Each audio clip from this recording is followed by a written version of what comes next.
Fala rapaziada, tudo suave? Aqui quem fala é o Finger e bom, há exatamente 6 anos, no dia 1 de novembro de 2016, o Matuê lançava o seu primeiro trabalho no trap, a faixa RBN já pelo seu selo, a 30 para 1. De lá pra cá, muita coisa aconteceu, de modo que o Matuê e a 30 de completos desconhecidos se tornaram, respectivamente, o maior artista e a maior gravadora de trap do país. Por meio de uma estratégia única que valorizou ao máximo qualidade e escassez, juntos eles revolucionaram a cena, a colocando em um novo patamar. Afinal de contas, eles elevaram incontáveis padrões de qualidade e parâmetros de grandeza, quebrando inúmeros recordes, além de ter sido por muito tempo a principal referência técnica da cena, superando seus respectivos auges já há tantos anos. 30 e Matuê me pareceram, em inúmeros contextos, terem chegado ao teto do que era possível de ser feito. Mas eles nunca enxergaram assim e inteligentemente seguiram se superando. E bom, o plano deles parece mesmo se perpetuar como os líderes da cena. E o próximo e mais importante passo dado por eles está possivelmente a semanas de acontecer, o que, se concretizado, fará da 30 para 1 imbatível. Ficou curioso? Então se acomoda aí, aumenta o volume, que no vídeo de hoje trataremos do império que vem sendo construído pelo Matuê.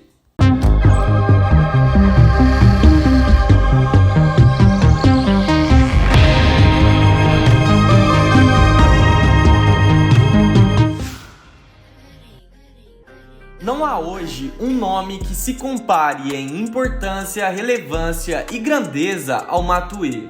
Ao longo de seus mais de 6 anos no trap, ele consolidou uma carreira impecável, com variados momentos épicos, como o lançamento de Máquina do Tempo, além de ter acumulado hits gigantescamente assustadores. Kennedy hoje já ultrapassa a marca de 220 milhões apenas no YouTube, se somando a outras quase 10 faixas do Matuê que ultrapassaram a marca de 100 milhões de views, isso contando, claro, apenas o YouTube. O Matuê é evidentemente um artista muitíssimo talentoso e visionário, pois ele soube fazer, desde seu primeiro momento na cena, um estilo de som que conseguisse agradar o maior número possível de pessoas, o que surpreendentemente ainda não seria suficiente para realizar suas ambições de se tornar o maior. E ele parece ter compreendido que seria preciso para tal ainda muito cedo. Afinal de contas, uma boa música, uma boa obra é apenas o mínimo a se oferecer para que se alcance de fato o sucesso. Sendo assim, Matuê e 30 nos mostraram o caminho do sucesso, pois, com uma estratégia própria, fundamentada principalmente na escassez e na expectativa, eles alcançaram o mais alto lugar do pódio, tendo conquistado um público amplo e extremamente interessado e engajado no que a 30 tem a oferecer, visto que, com poucos trabalhos sendo lançados e com estratégias de marketing inteligentíssima, eles conseguiram gerar uma espécie de ansiedade/expectativa coletiva, de modo que tudo que é lançado pela 30 já surge com o hype lá em cima. E bom, essa estratégia vem dando muito certo. Porém, depois de alguns anos liderando a cena, a 30 para 1 viu um forte concorrente nascer, que em um curtíssimo espaço de tempo logo a ultrapassou. É claro que estou falando da Main Street, que, adotando uma estratégia oposta à da 30, apostando justamente na quantidade, conseguiu, depois de vários anos, finalmente fazer frente à 30. Porém, a 30 para 1 não viu de braços cruzados isso acontecer.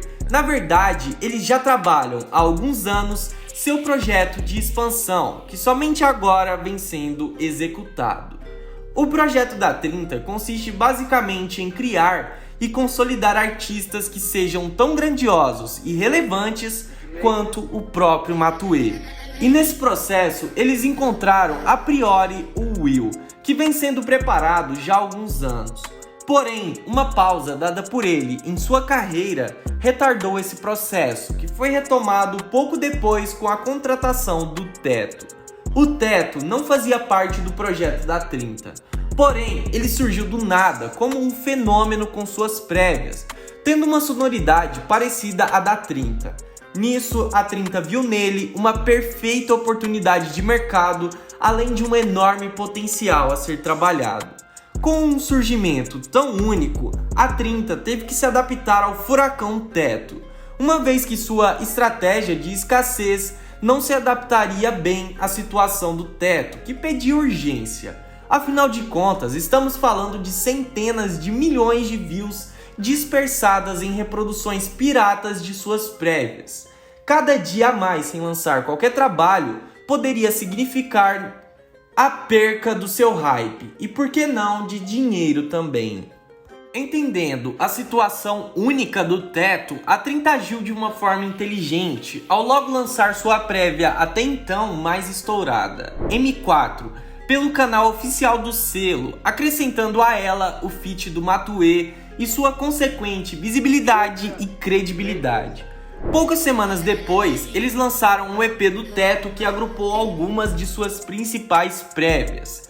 E bom, logo depois, eles ainda o incluíram no Poesia Acústica 12, o que daria a ele uma enorme visibilidade, uma vez que ele ainda estava consolidando sua imagem. Essa estratégia deu muito certo, ao ponto de seus lançamentos seguintes serem todos hits gigantescos, que o colocaram de vez como um dos maiores nomes da cena. E bom, o trabalho com o Teto foi diferente, mas teve seu objetivo alcançado. Eles fizeram do Teto tão grande quanto o Matuê. Isto posto, enquanto ainda consolidavam o Teto, eles já deram início à preparação do Will, que retorna de seu hiato lançando 2 trabalhos pela 30. Pitbull e Lágrimas de Crocodilo, dando uma importante minutagem à sua discografia, que ainda estava quase zerada. Afinal de contas, até a sua pausa, ele havia lançado apenas 2 trabalhos. E bom, ele lançou também algumas colaborações pontuais espalhadas pela cena, e ainda o Matuê o incluiu em um dos maiores projetos do trap nacional em 2022, a faixa Vampiro, que há meses figura dentre as mais ouvidas do país. É claro que em meio a tudo isso, o Matuê não deixou de lançar novos trabalhos. Ele até lançou, mas seu foco pareceu mesmo ser projetar Teto e Will, de modo que nem mesmo o fato de a 30 ter ficado por quase 6 meses sem lançar nenhum trabalho foi por acaso.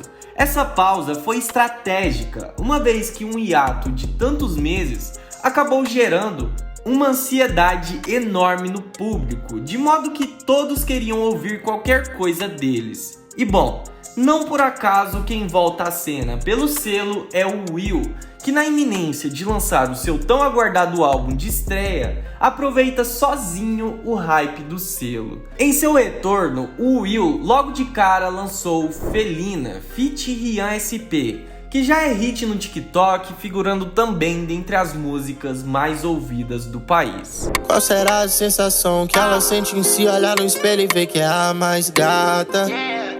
Pouco depois, ele lança a faixa Horas Iguais, em colaboração com o Oruan. Sonho de andar pela favelinha de foguetão. O tempo de Deus não falha e a minha... Ambas já são hits e trouxeram feats de nomes muito relevantes no presente, de modo que agregaram e muito ao alcance desses sons. E bom, ambas as faixas vêm cumprindo bem seu objetivo de preparar o terreno e o público para o que está por vir, o tão aguardado álbum do Will. Não por acaso, o Will já é no atual momento o artista mais ouvido da 30. E bom, a 30 soube inteligentemente dar o espaço necessário para que cada um brilhasse em seu momento, para que todos, no fim das contas, chegassem a um mesmo lugar, o topo. E se esse álbum cumprir pelo menos metade do que vem prometendo, a 30 retomará seu posto de número 1, E assim, o Matuê está prestes a ter um selo com outros 2 artistas tão grandes quanto ele. O Matuê é um gênio. Ele quer trabalhar com poucos, mas gigantescos artistas.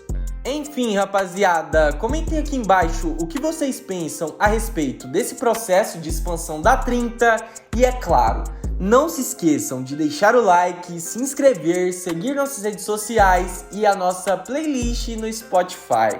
Por hoje é só, valeu, falou e daqui a pouco tamo de volta. Fim de semana no baile, a semana no plantão. Mais de 1 milhão de sonhos correndo.